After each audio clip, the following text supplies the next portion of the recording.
ஆண்டவராக இயேசுவின் நாமத்தினால வாழ்த்தி வரவேற்கிறேன். தேவன் உங்களை ஆசீர்வதிப்பாராக.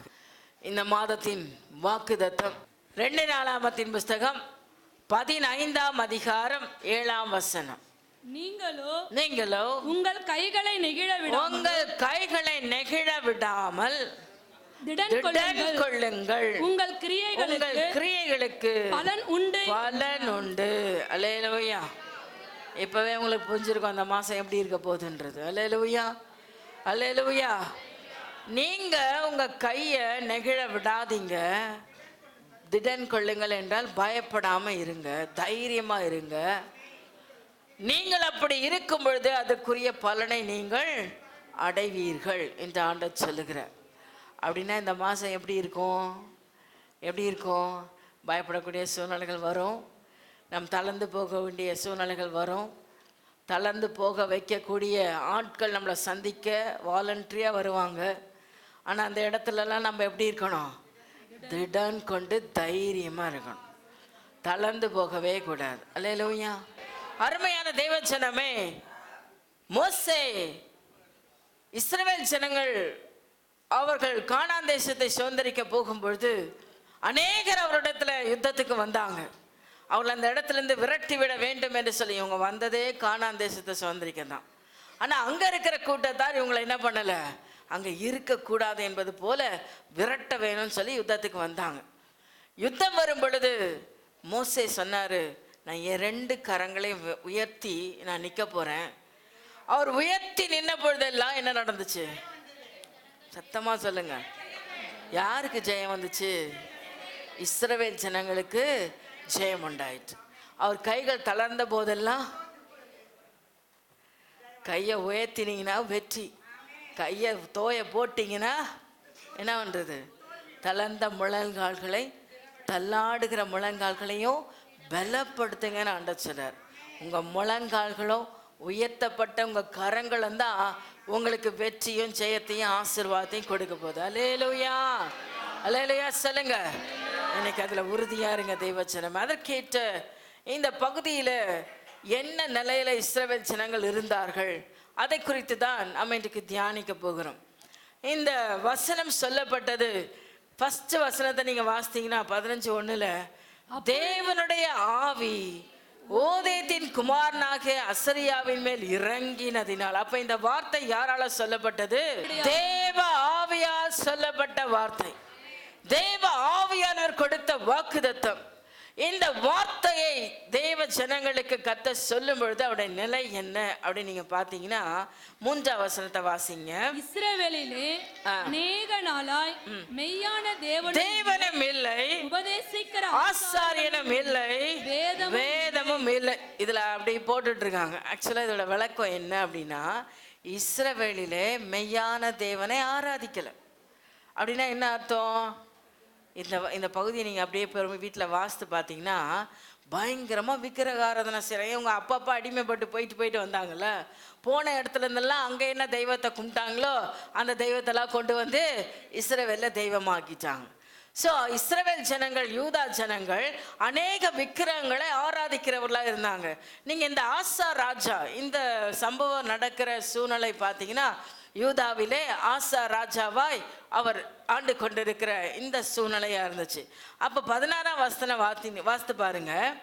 தோப்பிலே அருவருப்பான விக்கிரகத்தை உண்டு பண்ணின ராஜாவாகிய ஆசாவின் தாயான மாக்காளையும் ராஜாத்தியாய் இராதபடிக்கு. அப்ப இதுக்கு வேலை செஞ்சதே யாருது? இந்த அம்மாங்க தான் வேலை செஞ்சுக்கிறாங்க. நிறைய ராஜாவையே வழி விலக செய்யறதுக்கு அந்த பொம்பளைங்க தான் ரொம்ப மோசமான ஆட்கள், ரொம்ப டேஞ்சரஸ். நான் பார்த்துருக்குறேன்.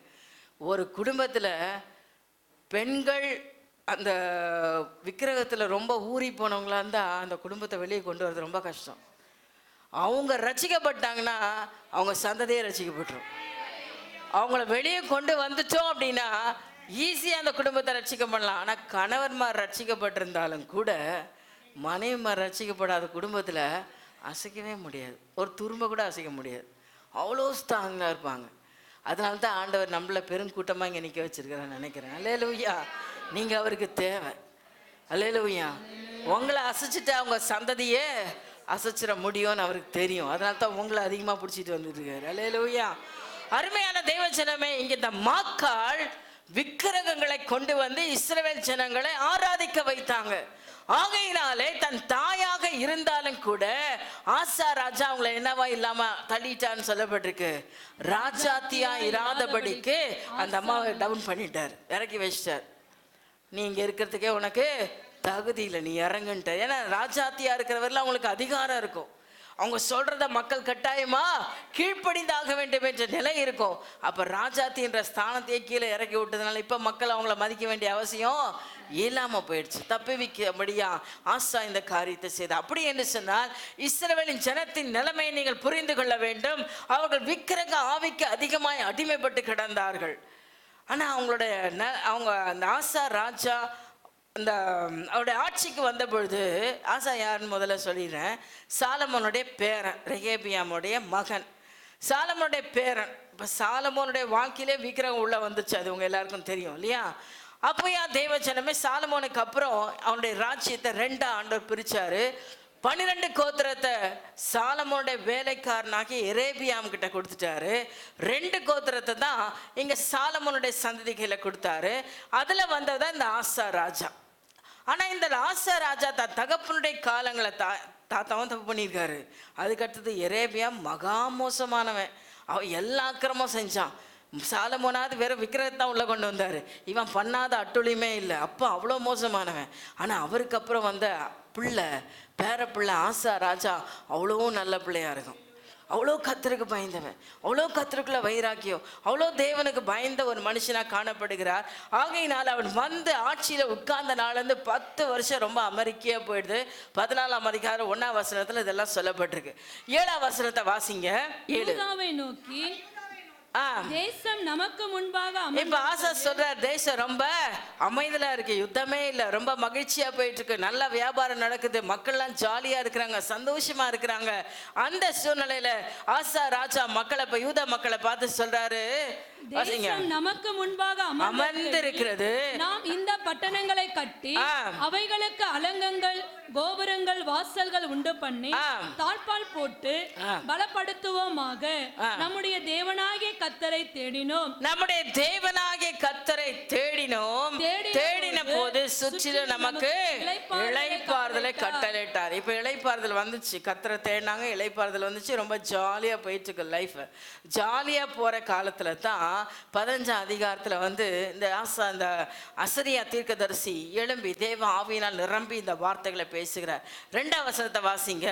அவன் வெளியே ஆசாவுக்கு எதிர்கொண்டு போய் அவனை நோக்கி ஆசாவே, பென்யமீன் கோத்திரங்களே, சகல மனுஷரே கேளுங்கள், நீங்கள் கர்த்தரோடு இருந்தால் அவர் உங்களோடு இருப்பார், நீங்கள் அவரை தேடினால் வெளிப்படுவார், அவரை விட்டு விட்டீர்களே ஆகில் அவர் உங்களை விட்டு விடுவார். ஆசா நினைச்சிட்டு இருக்கான், ரொம்ப அமெரிக்கா தேசம் போது, நான் கர்த்தருக்கு பயந்த மனுஷன், ஸோ தேசத்துல ரொம்ப நல்லது நடந்துட்டு இருக்குன்னு அவன் நினைச்சுக்கிட்டு இருக்கான். ஆனா அங்க என்ன நடந்துட்டு இருக்கு பாத்தீங்கன்னா, இவங்க எல்லாரும் என்ன பண்ணிட்டாங்க, மெய்யான தேவனை ஆராதிக்கிறத விட்டுட்டாங்க, சத்தியத்தை உபதேசிக்கிறத கேட்கறத விட்டுட்டாங்க, வசனத்தை வாசிக்கிறத விட்டுட்டாங்க, வசனத்தின்படி வாழ தங்களை ஒப்பு கொடுக்கறத விட்டுட்டாங்க. வசனமே இல்லாம போயிடுச்சு. ஏன்னா நல்ல செழிப்பு வந்துருச்சு, நல்ல ஆசீர்வாதம் வந்துருச்சு, ராஜாவால எந்த பிரச்சனையும் இல்லை, சுற்றி இருக்கிற யாரும் நம்மளுக்கு எந்த வித பிரச்சனையும் கொடுக்கல. ரொம்ப அமெரிக்கா தேசம் போகுதுன்னு உடனே இஸ்ரவேல் யூதாவின் ஜனங்களுடைய இருதயம் எங்கே போய் சேர்ந்துருச்சு, உலகத்தோட ஐக்கியமாக மாறிச்சு. உண்மையான தேவனை விட்டு, வசனத்தை விட்டு, வார்த்தையை விட்டு வழி விலகி போக ஆரம்பித்தார்கள். அந்த நாட்களில என்ன நடக்குது? 3ஆம் வசனம், 4ஆம் வசனம், 5ஆம் வசனத்தை வாசிங்க. 4-5 வாசிங்க. தங்கள் நெருக்கத்திலே இஸ்ரவேலின் தேவனாகிய கர்த்தருக்கு திரும்பி அவரை தேடின போது அவர் அவர்களுக்கு வெளிப்பட்டார். 5ஆம் வசனம். அக்காலங்களிலே வேதத்தை விட்ட காலங்களிலே, உபதேசத்தை கேட்க மனதில்லாமல் போன காலங்களிலே, மெய்யான தேவனை ஆராதிக்க இருதயத்தை ஒப்பு கொடுக்காமல் இருந்த அந்த காலத்திலே என்ன நடந்துச்சு? வெளியே போகிறவர்களுக்கும் உள்ளே வருகிறவர்களுக்கும் சமாதானம் இல்லை. முதல்ல சமாதானம் குறைஞ்சிச்சு. அல்லேலூயா. அந்த ஊருக்குள்ளேருந்து வெளியே போனாலும் சமாதானம் இல்லை. என்ன சமாதானம்? வியாபாரத்துக்கு போனால் வியாபாரம் நல்லா நடக்கலை. வெறுங்கையா வீட்டுக்கு வரும்போது இப்படி சந்தோஷமாக வர முடியுமா? சமாதானம் குலைஞ்சி போய் தான் வந்தார். காசு இல்லாமல் வீட்டுக்கு வந்தால் வீட்டில் அம்மா சும்மா இருக்குமா?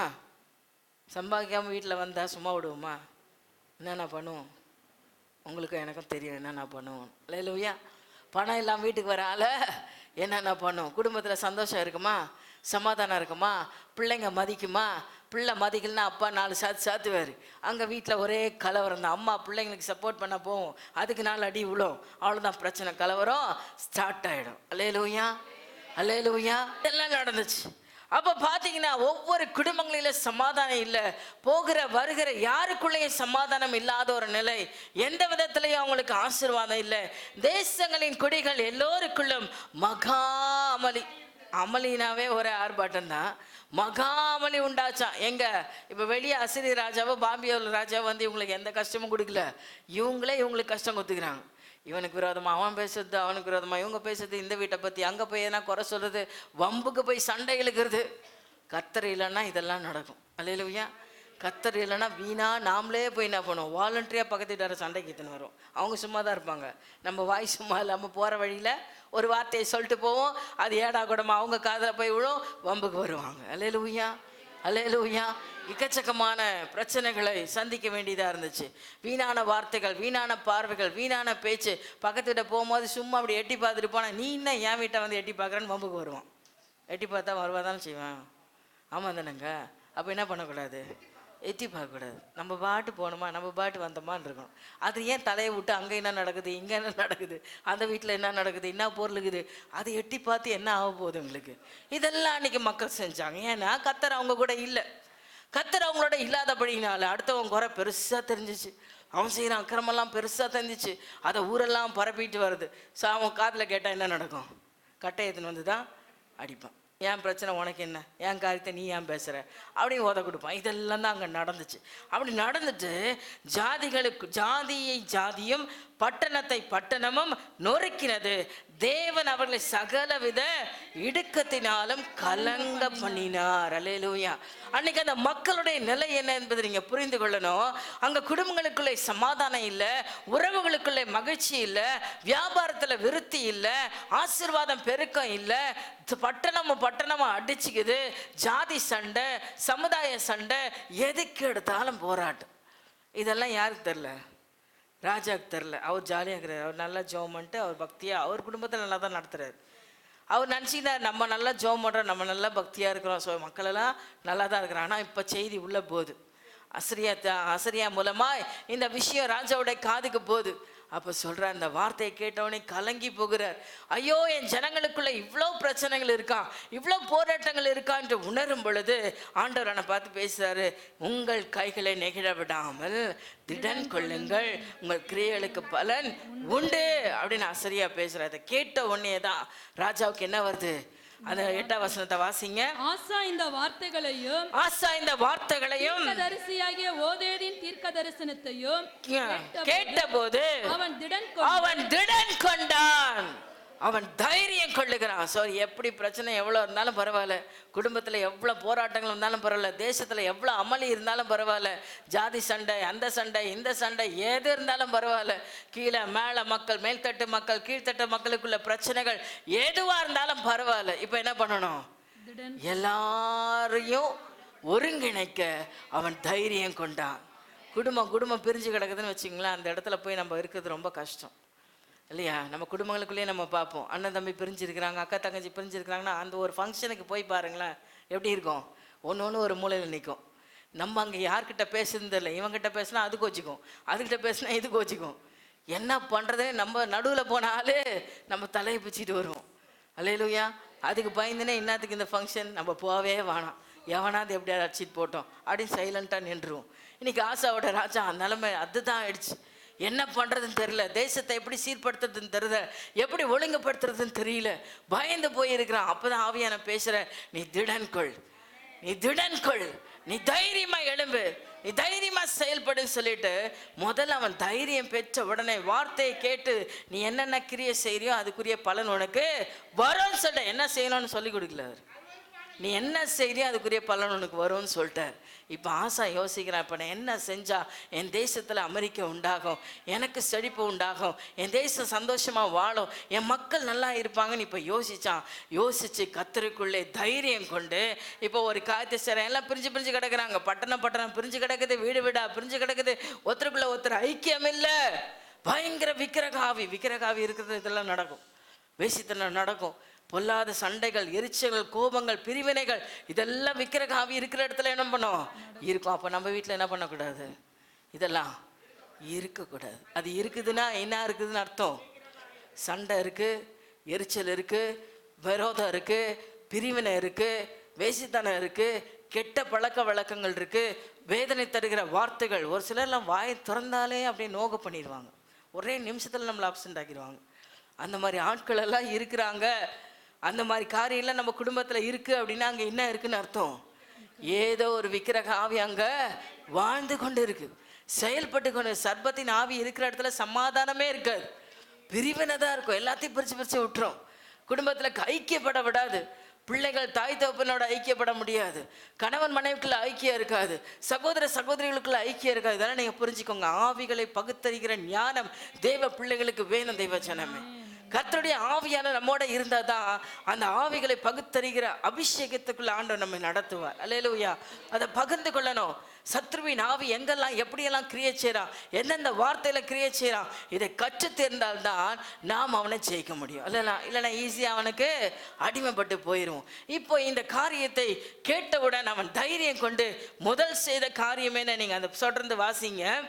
அருவருப்புகளை யூதா பென்யமீன் தேசம் அனைத்திலும் எப்பிராயீம் மலைகளின் தான் பிடித்த பட்டணங்களிலிருந்து அகற்றி கர்த்தருடைய மண்டபத்தின் முன் இருக்கிற கர்த்தருடைய பலிபீடத்தை புதுப்பித்தான். அல்லேலூயா.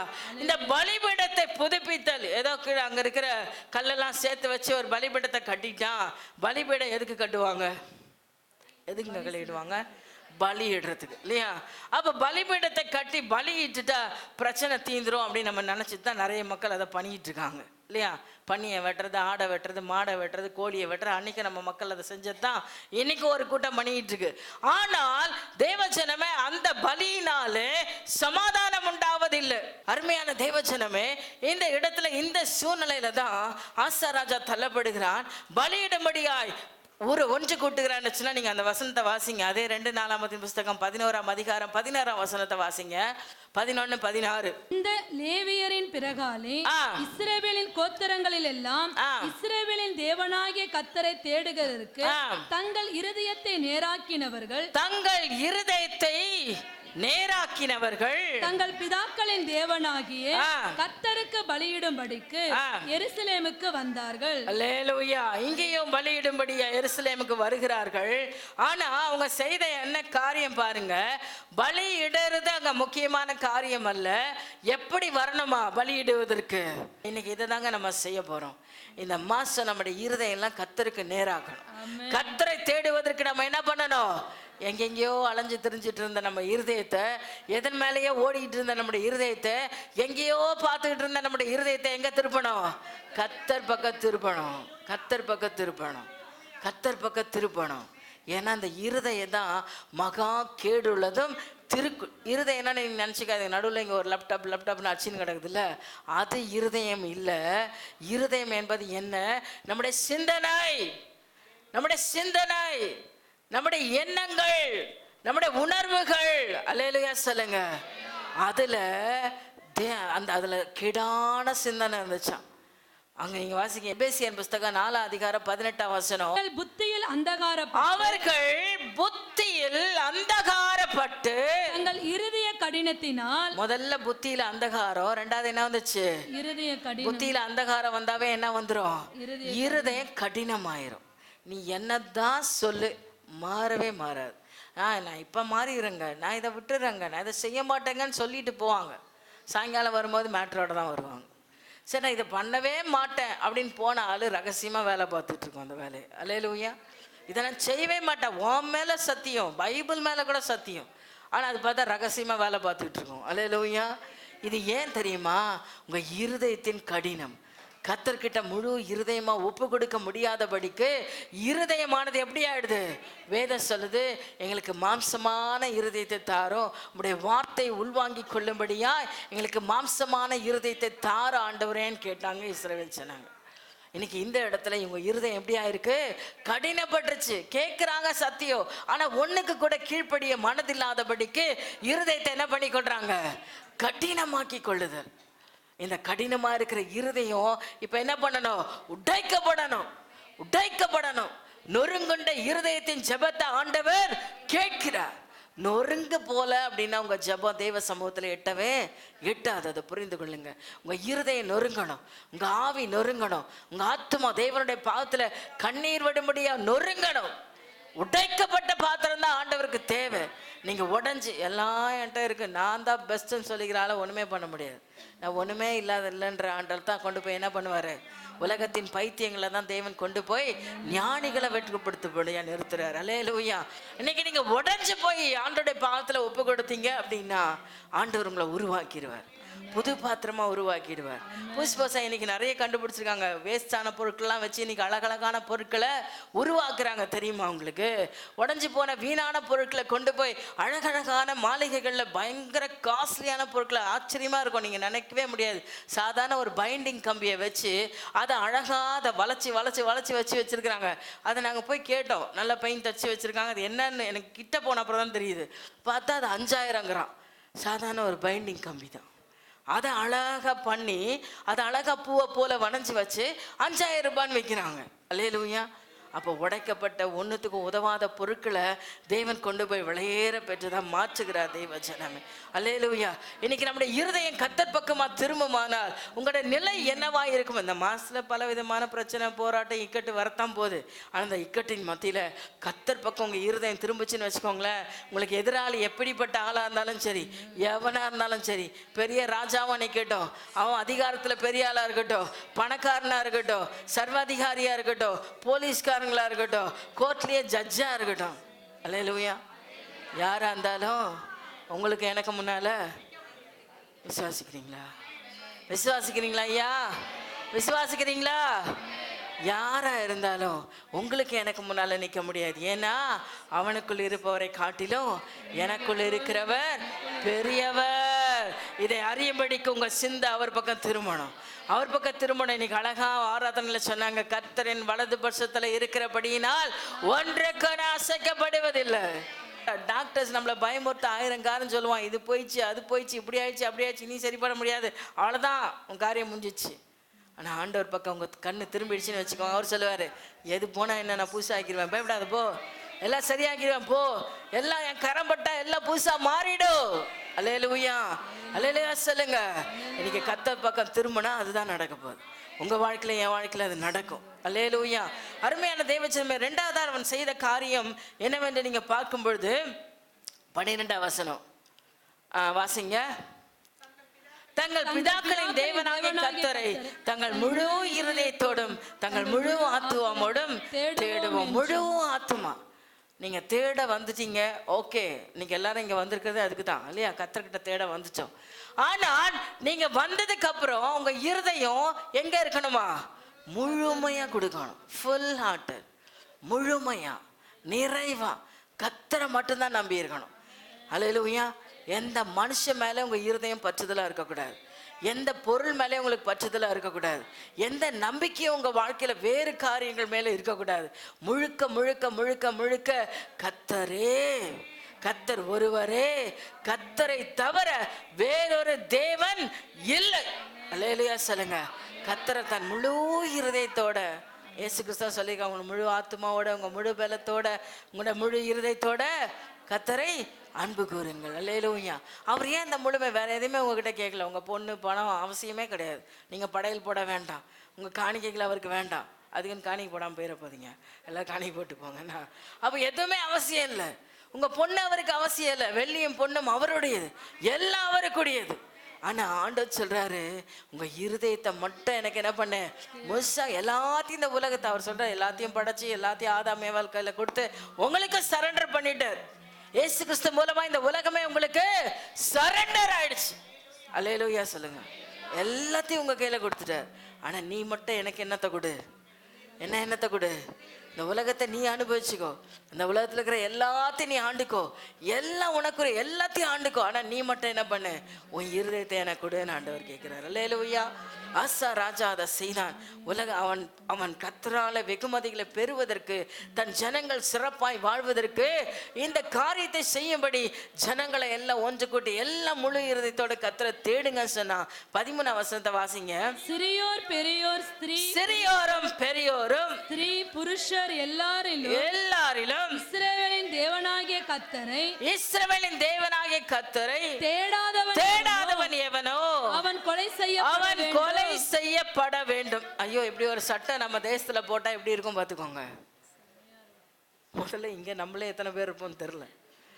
அல்லேலூயா. இஸ்ரவேலின் தேவனை தேடாத அத்தனை பேரையும், சின்ன பிள்ளைங்களா இருந்தாலும் பரவாயில்ல, வாலிபர்களா இருந்தாலும் பரவாயில்ல, பெரியோரா இருந்தாலும் யாருக்குமே பச்சைபாதமே இல்லை. சிறியோர் ஆனாலும் பெரியோர் ஆனாலும் கர்த்தரை தேட, முழு இருதயத்தை தேட ஒப்பு கொடுக்கணும். பிள்ளைகளை கண்டிஷனா கட்டுப்பாடு பண்ணுங்க. தேவனுக்கு பயப்படுவதற்கு நீங்கள் அவர்களை என்ன பண்ணுங்க, கட்டுப்பாடு பண்ணுங்க. தேவனுக்கு பயந்து வாழணும். கர்த்தருக்கு பயப்படாத பிள்ளை மேன்மை பெறுமா? இந்த சூரியகாந்தி பூவை பற்றி உங்க எத்தனை பேருக்கு தெரியும்? உங்களுக்கு யாருக்குமே தெரியாதா? தெரியுமா? சூரியகாந்தியோட ஸ்பெஷாலிட்டி என்ன சொல்லுங்க பார்க்கலாம். சூரியன் வரும்போது அதை பார்க்கும். சரி, சூரியனே வரல, பயங்கரமான மழை காலம், என்ன பண்ணுமா, அது ஒன்று திரும்பி பார்த்துக்குமா. ஒன்று பக்கம் ஒன்றும் திரும்பி, அதுக்குள்ளே இருக்கிற எனர்ஜி இதுக்கு பாஸ் பண்ணுமா, இதுக்குள்ளே எனர்ஜி அதுக்கு பாஸ் பண்ணுமா. எவ்வளோ கடவுளுடைய ஞானம் பெறதுக்கு. அல்லேலூயா. ஒரு அறிவுள்ள அந்த பூவுக்கு எவ்வளோ அறிவு. நீ நம்ம ஒரு பையன் தப்பு பண்ணுறான் அப்படின்னா அவனை திருத்தத்தை விட, வாடா மச்சான் நானும் கூட வந்து உட்காந்துக்கிறேன்னு போகுது. அவனை காப்பாற்றணுன்ற அறிவு இல்லை, அவனை சீர்படுத்தணுன்ற அறிவு இல்லை, அவனை சரியாக்கணுன்ற அறிவு நமக்குள்ள வரலையே. இன்னைக்கு ஆவியானவர் திட்டமா உங்களோட பேசுறார். நாம் இன்றைக்கு சீர்பட வேண்டிய காலம் இது, கடைசி காலம் இது, தேவனுடைய கடைசி நாட்கள். ஒருவருக்கொருவர் புத்தி சொல்லி ஒருவர் தேவனோட இணைப்பதற்காக தான் நாம் இங்க கூட்டமா கூடி இருக்கிறோம். அவன் எக்கெட்டு போனா என்ன, இவங்க எக்கெட்டு போனா என்னன்னு விட்டுட்டு போற காலமா இருக்கக்கூடாது. அல்லேலூயா, அல்லேலூயா. ஒருவர் காப்பாற்றுகிற, எங்கேயாவது தப்பு நடக்குதுன்னு பார்த்தா அந்த தப்பை காப்பாற்றுவதில் கவனமா இருக்கணும் நீங்களும் நான். அல்லேலூயா. கர்த்தர் பாதத்தில் வச்சு சொல்லிட்டீங்களா? அவங்களுக்காக கண்ணீர் வடிக்கிறீங்களா, ஜெபிக்கிறீங்களா? அந்த காரியம் அந்த குடும்பத்தில் மாறணும், அந்த பிள்ளைகளோட வாழ்க்கையில மாறணும், அந்த மனுஷனோட வாழ்க்கையில மாறணும். தேவ சமூகத்தில் கண்ணீர் வடிங்க, விட்டுருங்க. அல்லேலூயா, அல்லேலூயா. உங்க இருதயத்தை முழுவதுமாய் கர்த்தர் பக்கம் திருப்புங்க தேவ ஜனமே.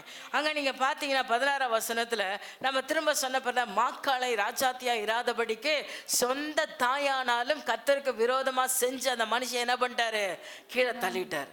உன் சொந்த ஜனங்களா இருந்தாலும், உன் கூடனோட பெத்தவங்களா இருக்கட்டும், உன் உடன் பிறந்தவங்களா இருக்கட்டும், நீ கட்டின புருஷனா இருக்கட்டும், கட்டின மனைவியா இருக்கட்டும், கர்த்தரை விட்டு உங்களை பிரிக்கிறாங்க அப்படின்னா அவங்கள என்ன பண்ணாதீங்க.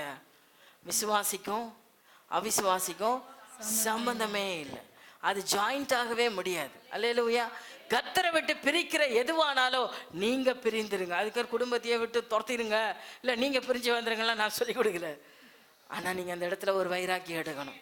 அந்த இடத்துல ஒரு வயிறா இருக்கணும். நான் இருக்கிற எல்லைகளுக்குள்ள என்ன இருக்கக்கூடாது, விக்கிரகம் இருக்கக்கூடாது.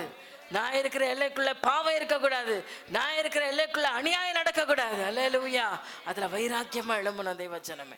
அவளுக்காக பாடுபட்டு ஜெபிக்கணும். கண்டிஷனா சொல்லணும், இது தேவன் வாசம் பண்ணுகிற என் வீடு, இதுக்குள்ள ஒரு அசுத்தம் உள்ள வரக்கூடாது, இதுக்குள்ள ஒரு அநியாயம் உள்ள வரக்கூடாது, இதுக்குள்ள ஒரு அக்கிரமம் உள்ள வரக்கூடாது.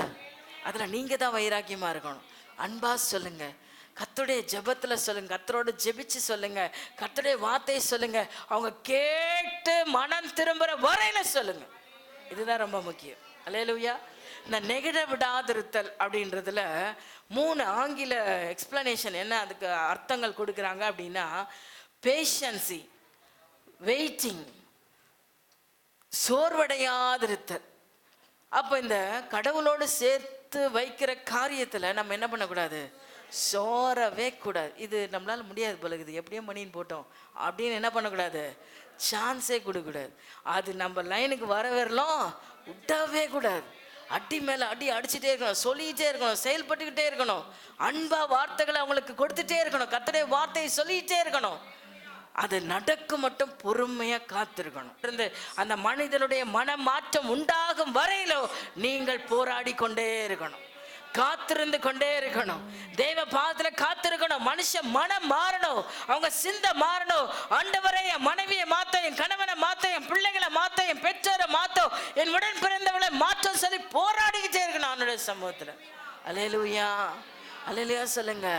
அதுல நீங்க எவ்வளவுக்குள்ள வைராக்கியமா இருக்கிறீங்களோ, உங்க வைராக்கியம் தோழ்ந்து போகாம இருக்கிறதோ, அதுதான் உங்களுக்கு கரங்கள் நெகிழ்ந்து போகாதபடி இருக்கிறது. அல்லேலூயா. வலிக்குதுன்னு கொஞ்சம் விட்டுட்டீங்கன்னா என்னடா, தோல்வி வந்துடும்.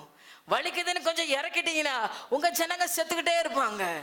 நீங்க வலிக்குதுன்னு கொஞ்சம் விட்டுட்டீங்கன்னா நீங்க மண்ணக்கவ வேண்டிய சூழ்நிலை வந்துடும். ஆகையினால இந்த இடத்துல கொஞ்சம் நம்ம என்ன பண்ணக்கூடாது, என்ன வலிச்சாலும் சரி, என்ன வேதனை வந்தாலும் சரி, என்ன கஷ்டம் வந்தாலும் சரி, நான் அவர்கள் மனம் திரும்ப மட்டும், நான் வெற்றியை பெற மாட்டேன், நான் பண்ண மாட்டேன், என் கையை கீழே விடவே மாட்டேன், என் கையை நான் கீழே விடவே மாட்டேன்ற வைராக்கியத்தோட நிற்கணும். அல்லேலூயா, அல்லேலூயா. இந்த மாதம் அப்படி யாரெல்லாம் உண்மையாக தேவனுடைய பாத்திரம் நிற்க போகிறீங்களோ அவர்கள் நீங்கள் பெற போகிற விவமானம் அது அதிகமாக இருக்கும். அல்லேலூயா. சேபா ராஜாத்தி சாலமோனை பார்க்க வரும் பொழுது அந்த அம்மா கொஞ்சம் வெகுமதியெல்லாம் கொண்டு வந்தாங்களா? நீங்கள் அந்த பகுதியை போய் வாசித்து பார்த்தீங்கன்னா அவங்க கொண்டு வந்ததை விட 100 மடங்கு அதிகமான பங்கு அவர் திரும்ப கொடுத்தாராம். அல்லேலூயா. நீங்க செய்யற அளவை விட தேவன் பல மடங்கு தான் கொடுப்பாரே தவிர இவ்வளோண்டு கொடுக்க மாட்டார்.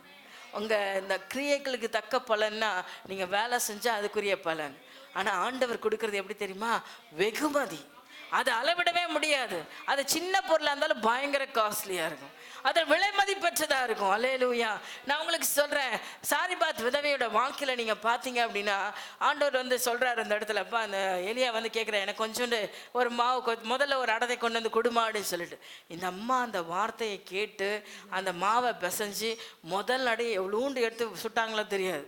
அது நம்மள மாதிரி அல்பமான ஆளாக தான் இருக்கும். இவ்வளோ நம்ம பிள்ளை சாப்பிட்ணும், நம்ம சாப்பிட்ணுமே, இருக்கிறதே இவ்வளோ மாவு தான். அதில் கொஞ்சமாக தானே கேட்டார். கொஞ்சோண்டு எடுத்து ஒரு ஏகருக்கு சுடுற மாதிரி ஒரு சின்ன அடையை சுட்டு இந்தாயா அப்படின்னு கூட கொடுத்துருக்கலாம். ஆனால் அந்த அம்மா அந்த வார்த்தைக்கு கீழ்ப்படிஞ்சு கொடுத்துச்சு பாருங்க. கொடுத்ததுனால உண்டான ஆசீர்வாதம் என்ன? பஞ்ச காலம் முடிய மாட்டோம். அவங்க மட்டும் இல்லைங்க, அந்த அம்மா மட்டும் இல்லை, அவங்க பிள்ளை மட்டும் இல்லை, எளியா மட்டும் இல்லை, அந்த அம்மாவோட இருந்த அத்தனை குடும்பங்களும் திருப்தியா சாப்பிட்டாங்களாம். அல்லேலூயா, அல்லேலூயா சொல்லுங்க. அதனால கர்த்தர் கொடுக்கறதுல என்ன பண்ணாதீங்க, வஞ்சிக்காதீங்க, கஞ்சித்தனம் பண்ணாதீங்க. தேவனுக்கு உண்மையா நீங்க எதை கொடுத்தாலும், நான் இதில் சொல்றது கஞ்சத்தனம் பண்ணாதீங்கன்னா முழு மனசா கொடுங்க, முழு இருதயத்தோட கொடுங்க. நீங்க எவ்வளோ கொடுக்குறீங்கன்றது அவருக்கு முக்கியம் இல்லை, நீங்க எவ்வளோ ஆசையா கொடுக்குறீங்கன்றது அவருக்கு முக்கியம். ஆனால் 2 காசு போட்ட விதவையை பார்த்து ஆண்டவர் என்ன பண்ணாரு? நிறைவா கொடுத்தாங்கன்னு சொன்னார். ஸோ 2 காசா 10 கட்டான்றது அவருக்கு முக்கியம் இல்லை, உங்க இருதயம் எப்படி இருக்குன்றது தான் அவருக்கு முக்கியம். ஸோ யார் ஒருவர் முழுமையான இருதயத்தோடு அவருக்கு கொடுத்தாங்களோ அதை பல மடங்கு திருப்பி கொடுக்குற நம்முடைய தேவன். நான் நிறைய தடவை சொல்லியிருக்கேன், அவர் ரொம்ப ரோஷக்கார தேவன். உங்ககிட்ட வாங்கிட்டு அவர் சும்மா இருக்கவே மாட்டார். நீங்க 1 கொடுத்தா அவர் 4 கொடுப்பார், நீங்க 1 கொடுத்தா அவர் 100 கொடுப்பார், நீங்க 1 கொடுத்தா 1000 கொடுப்பார். அல்லேலூயா. இஸ்ரவேல் ஜனத்தை சொன்னாரு, நீ இப்பொழுது இருக்கிற நிலைமை காட்டிலோ 1000 மடங்கு பெருகுவா. அல்லேலூயா. 1000 தான் அவருடைய கணக்குல. 1 கொடுத்தா 2 கொடுக்கறது மனுஷனோட வாழ்க்கை. ஆனா தேவனை கொடுத்தா எப்படி கொடுப்பாரு? 1000 மடங்கு கொடுப்பார். அதை நீங்க எண்ண முடியாத அளவில் கொடுப்பார். அந்த மகிழ்ச்சி, அந்த சந்தோஷத்தை உங்களால் அளவிடவே முடியாது. தேவஜனமே, கர்த்தருக்கு உங்க முழு இருதயத்தை கொடுத்து பாருங்க, உங்க முழு வாழ்க்கையை கொடுத்து பாருங்க. என்னன்னா சரண்டர் பண்ற ஆண்டவரே, உமக்கு பிரியமுண்டாக நான் வாழ்றேன்னு உங்களை அர்ப்பணிச்சு பாருங்க. உங்க சுத்தி இருக்கிற அத்தனை பேரும் சமாதானமா இருப்பாங்க. உங்களுக்கு துரோகம் நினைக்கிறவங்க கூட உங்களுக்கு சமாதானம் பண்ண வந்துடுவாங்க. உங்களுக்கு அநியாயம் செய்கிறவங்களாம் உங்கள் இடத்துல வருவாங்க. நான் அதை என் கண்களால் நான் பார்த்துட்டு இருக்கேன். யாரெல்லாம் என்னை சுற்றி என்னை பின்னால் குறை பேசியிருந்தாலும் அத்தனை ஆள் இப்போ என்கிட்ட வருது. அப்படி இல்லை, இப்படி இல்லை, இதுதான் அதுதான் அப்படின்னு இப்போ வந்து சரண்டராய் பேசும்படி தேவன் கிருபை செய்கிறார். அல்லேலூயா. இதில் எனக்கு ஆணவம் வரக்கூடாது. இப்படி வரும்போது என்ன பண்ணக்கூடாது? நான் தான் எல்லாத்தையும் சாதிச்சேன், நான் தான் பெரிய ஆள் அப்படின்றது வரக்கூடாது. கர்த்தர் முன்பாக தாழ்மைப்படணும். கர்த்தருக்கு முன்னால தாழ்மைப்படணும், கர்த்தருக்கு முன்னால சரண்டர் பண்ணணும். ஆவியானவங்களை வெட்கப்பட விடவே மாட்டார். மூன்றாவது அவன் செய்த காரியம் 17ஆம் வசனத்தை நீங்க வாசித்தீங்கன்னா, ஆசாவின் இருதயம் அவன் நாட்களில் எல்லாம் உத்தமமாய் இருந்தது. பக்கத்துல இருக்கிறவங்கள பார்த்துட்டு இவங்கெல்லாம் இப்படி இருக்கிறாங்க, அந்த பாஸ்டர் அப்படிங்கிறாரு, இந்த பாஸ்டர் அப்படிங்கிறாரு, இந்த மக்கள் இப்படி இருக்கிறாங்க, இவங்கெல்லாம் விசுவாசிதான் இப்படி இருக்கிறாங்க, நான் மட்டும் ஏன் செய்யக்கூடாதா, நான் மட்டும் ஏன் இப்படி இருக்கக்கூடாதா? இந்த கேள்வியெல்லாம் கேட்டு உங்களை நீங்களே அழிச்சிக்காதீங்க. அல்லேலூயா. உத்தமமாய் இருக்க வேண்டும். நீங்க பார்த்தீங்கன்னா யோபின் புஸ்தகம் 2ஆம் அதிகாரம் 3ஆம் வசனத்தை எடுத்து வாசிங்க. 2:3. யோபு 2ஆம் அதிகாரம் 3ஆம் வசனம். அப்பொழுது கர்த்தர் சாத்தானை நோக்கி நீ என் தாசனாகிய யோபின் மேல் கவனம் வைத்தாயோ? உத்தமனும் சன்மார்க்கனும் தேவனுக்கு பயந்து பொல்லாப்புக்கு விலகுகிறவன் யாரு? உத்தமன்னா யாரு? தேவனுக்கு உத்தமன்னா யாருங்க? உத்தமன்னா யாரு? கர்த்தருக்கு பயந்து பொல்லாப்புக்கு விலகுகிறவன். பொல்லாப்பு வர்ற இடத்துல நீங்க என்ன பண்ணக்கூடாது? விலகி ஓடணும். யோசேப்பு ஓடின மாதிரி துணியை பிடிச்சி இழுத்தா கூட ஐயோ முடியாது, பாவம் செய்ய என்னால முடியாது, நான் கர்த்தருடைய மனுஷன், நான் பாவம் செய்ய மாட்டேன், அல்லேலூயா, அக்கிரமம் செய்ய மாட்டேன், உத்தமத்துல உறுதியா இருந்தான்னு சொல்லப்பட்டு. நீங்க வாசிங்கம்மா அப்படியே தொடர்ந்து. தேவனுக்கு பயந்து விலகுகிறவனுமான மனுஷனாகிய போல பூமியில் ஒருவனும் இல்லை, முகாந்தரம் இல்லாமல் அவனை நிர்மூலமாக்கும்படி நீ என்னை ஏவின போதிலும் அவன் இன்னும். யார் ஏவனா? யோபுக்கு விரோதமா யார் ஏவினா? சாத்தான் தேவனையே வந்து ஏவி விடுறாராம். என்னன்னு ஏவி விட்டாரு? நீங்க நல்லா வச்சுக்கிறீங்க, அவங்கள எல்லா சுகமும் கொடுத்துட்டீங்க, வீடு கொடுத்துட்டீங்க, கார் கொடுத்துட்டீங்க, 2 வண்டி கொடுத்துட்டீங்க, 2 பிள்ளை கொடுத்துட்டீங்க, 2 பிள்ளைக்கு பேர பிள்ளை கொடுத்துட்டீங்க, எல்லாம் கொடுத்துட்டீங்க. அவங்க எப்படிதான் இருப்பாங்க? சந்தோஷமா இப்போ உண்மைதான் ஆராய்ச்சிட்டு இருப்பாங்க. நீங்க பிடிங்க பாருங்க, ஒன்னே எடுத்து பாருங்க. அப்படி என்ன பண்றான் பிசாசு? ஏவி விடுகிறான். அருமையான தேவச்சனமே, அப்படி ஏவப்பட்டுகிற சூழ்நிலையில தேவன் என்ன பண்றாரு? நீங்கள நானும் கேட்போம், அவன் ஏவனா இவருக்கு எங்க போச்சு புத்தி? நான் நல்லா இருக்கிறது இவருக்கு பிடிக்கலையா? அவன் தான் ஏவரானே, இவர் ஏன் விட்டு கொடுத்தாரு? அதிவாளிகள்லாம் இந்த கேள்வியெல்லாம் கேட்போம். புத்திசாலிகள், அதிபுத்திசாலிகள், ஏன் கடவுளுக்கு தெரியாதா நான் சந்தோஷமா வாழக்கூடாதா? அவருக்கு எனக்கு நல்ல, என் பிள்ளைக்கு மட்டும்தான் அப்படி வரணுமா? என் குடும்பத்துக்கு மட்டும்தான் அப்படி வரணுமா? என் புருஷனை மட்டும்தான் அவர் எடுத்துக்கணுமா? என்னங்க எல்லாருக்கும் நல்லா, நான் இன்னும் கொஞ்ச நாள் ஒரு 10 வருஷம் என் புருஷனோட வாழக்கூடாதா? என் குடும்பம் இன்னும் சந்தோஷமா இருக்கக்கூடாதா? இன்னும் ஊழியம் 10 இடத்துல பெருகி நான் இன்னும் 4 கார் வாங்கியிருக்க கூடாதா? வாங்கல. இதெல்லாம் அறிபுத்திசாலிங்க கேட்குற கேள்வி. அப்ப இங்க சாத்தான் கர்த்தரை என்ன பண்றான்? ஏவி விடுறான். ஆனா ஏவுதலுக்கு ஆண்டவர் ஒப்பு கொடுக்கிறார். ஏன் தெரியுமா? எதுக்காக சொல்லுங்க? ஏன் ஒப்பு கொடுத்தாரு?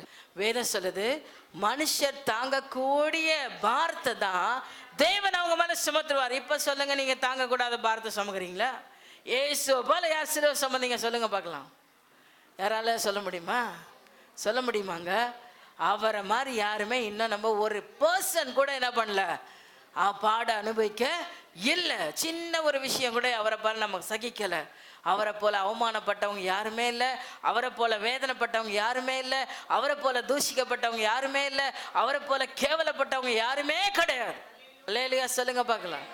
அல்லேலூயா சொல்லுங்க பார்க்கலாம். நீங்க பக்கத்துல இருக்கிற மனுஷனை பார்த்து உங்களை எடை போட்டுக்கிறீங்க. இயேசுவை நோக்கி பாருங்க, நீங்க ஒண்ணுமே இல்லை. அவர் பார்வையில நான் ஒண்ணுமே இல்லைப்பா. அல்லேலூயா.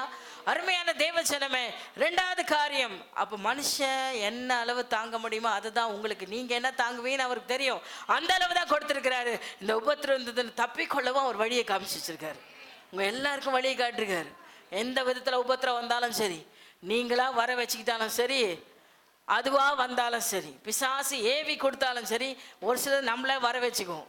சும்மா போற ஆளை தூக்கி இடுப்புல வச்சுக்கிட்டு குத்துது கொடையுது சொல்லுவாங்களே, புள்ள பூச்சியை தூக்கி மடியில கட்டிக்கின்னு குத்துன்னு புலம்புற காரியம் எல்லாம் இருக்கும். நாமளா ஒரு சிலதை வர வச்சுக்குவோம். கேடான உலகத்துல வாழ்ந்துட்டு இருக்கோம். ரொம்ப ஜாக்கிரதையா இருக்கணும். உங்க உத்தமத்தை காத்துக்கொள்ளணும் தேவச்சனமே. அப்ப ஆண்டவர் உடனே நமக்கு தெளிவா பேசணும். கடன் வாங்காதிருப்பாயாக, கடன் கொடுப்பாயாக, உன்னை வாளாக்காமல் நான் தலையாக்குவேன். வசனம் உள்ள வரணும், உடனே வசனம் வரணும். வந்துருச்சுன்னா நீங்க என்ன ஆயிட்டீங்க? காக்கப்பட்டுட்டீங்க. நீங்க உங்க கைகளை தளர விடலைன்னு அர்த்தம். ஆசைப்பட்டு அதுல போய் லிங்க்ல கையை வச்சுட்டீங்க அப்படின்னா முடிஞ்சது உங்க கதை, முடிஞ்சது உங்க கதை. அருமையான தேவஜனமே, கர்த்தர் உங்களை உத்தமரா இருக்கிறார். ரெண்டாவது காரியம், அந்த அவர் சொன்ன பிரகாரமா உங்களை யாருன்னு ஆண்டவர்கிட்ட பார்க்கணும்னு நினைக்கிறார். நீங்க அதை தாங்கவே நினைச்சு விடுற. ரெண்டாவது காரியம், நீங்க யாருன்னு அவர் புரிஞ்சுக்கணும். அல்லேலூயா. மனுஷனுக்கு பாஸ்டரையா பிரசங்கம் பண்ண பிரகாரமா ஃபுல் ஃப்ரீடம் கொடுத்துக்கிறார் ஆண்டவர். நீ என்ன வேணா செஞ்சுக்கலாம், ஆனா மட்டும் என்ன செய்யாத. ஏதேன் தோட்டத்துல ஆதாம் ஏவாளையும் உள்ள விட்டு பல மரங்கள், பல இன்னைக்கு நம்ம உலகத்துல இருக்கிற பழங்கள்ல 100%ல 10% பழம் தான் நம்ம சாப்பிட்டு இருக்கிறோம். 10% பூக்களை தான் நம்ம பார்த்துருக்கோம். நம்ம பார்க்காத எவ்வளோ பழங்கள் இருக்கு, எவ்வளோ மலர்கள். ஆனால் அத்தனை யார் பார்த்துச்சா? அவ்வளோத்தையும் ஏதேன் தோட்டத்தில் ஏசப்பா ஆதாம் காமிக்க வச்சார். நான் சொல்கிறேன், ஓகேவா? பைபிளில் இருக்கான்லாம் கேள்வி கேட்காதீங்க. அவ்வளோத்தையும் பார்க்க வச்சுரு. ஏன்னா ஆதாம் விட்ட பேர் தான் அதற்கு ஆயிற்று என்று சொல்லப்பட. அப்போ உலகத்தில் இருக்கிற அத்தனையும் அவனுக்கு முன்னால் வச்சுட்டு ஒன்னே ஒன்று சொன்னார். என்ன சொன்னார்? எப்பா இந்த ஒரு பழத்தை மட்டும் சாப்பிடக்கூடாதுன்னு சொன்னாங்களா? அதை என்ன பண்ணக்கூடாது? சாப்பிடவே கூடாது. ஆனால் அந்த ஆதாம் ஏவாள் என்ன பண்ணாங்க? ஆதாம் கூட்டு பாவம் விட்டுருங்க, அவர் இங்கே இருந்தார். ஏவாள் அம்மாவுக்கு எதை செய்யக்கூடாதுன்னு சொன்னாரோ அது மேலே தான் கண்ணு, அதே தான் பார்த்துட்டு இருக்கு. அது எப்படி இருக்கும்? இச்சிக்கத்தக்க பழமாக இருந்துச்சு. அது என்ன டேஸ்டாக இருக்கும், பார்க்கவே அழகாக இருக்குது, அது ரொம்ப ருசியாக இருக்கும் போல. அதோட பாதிப்பு என்னன்றது ஆண்டவர் சொல்லிட்டாரு. நீ அதை சாப்பிடுகிற நாளிலே சாகவே ஐயோ இது சாப்பிட்டா செத்து போயிடுவோம் அப்படின்னு தெரியுமே, அப்போ கூட பரவாயில்ல, அதை சாப்பிட்டு எப்படிதான் இருக்குது, சாவரமா இல்லையான்னு டெஸ்ட் பண்ணலாம். நிறைய விஷயம் அப்படி தான் போயிட்டுருக்கோம் பிள்ளைங்களுக்குள்ள, நமக்குள்ள. சுட்டு கையை வச்சு தான் பார்ப்போமே, சுடுதா இல்லையான்னு பார்க்குறேன். சுட்டுக்கினதுக்கு அப்புறம் கொப்பளம் வந்துடும், அது புண்ணாயிரும், வெட்டி எடுக்க வேண்டிய சூழ்நிலை வருமே. அதெல்லாம் ஏன் யோசிக்க மாட்டேங்கிற? வாழ்க்கை அழிஞ்சு போனதுக்கப்புறம் நீ என்னத்தை பண்ண முடியும்? நாசமாக போனதுக்கப்புறம் நீ எதை நீ உருவாக்க முடியும்? அழிவுக்குள்ள விழுந்ததுக்கப்புறம், பாதாளத்தில் விழுந்ததுக்கு அப்புறம் உன்னை தூக்குறது யாரு? அல்லேலூயா சொல்லுங்க. ஜாக்கிரதையா இருக்கணும். நம்முடைய வரவுக்கு மிஞ்சின பொருட்கள் வீட்டுக்கு வருதுன்னா அம்மாவும் ஜாக்கிரதையா இருக்கணும், ஐயாவும் ஜாக்கிரதையா இருக்கணும். அல்லேலூயா. யார் மூலமா வந்தாலும் ஜாக்கிரதையா இருக்கணும். யோபு இந்த காரியத்துல அவ்வளோ லாஸ், எல்லாம் போயிடுச்சு, வாஷ் அவுட். உடம்புல வியாதி, புண்ணு அடப்பட்டி கொண்டு இருக்கிறது, சாப்பிட முடியல, அவன் நாத்தத்தை அவனால சகிக்க முடியல. ஆனா அதன் மத்தியில அவன் கர்த்தருக்கு உத்தமமா இருந்தான். அல்லேலூயா.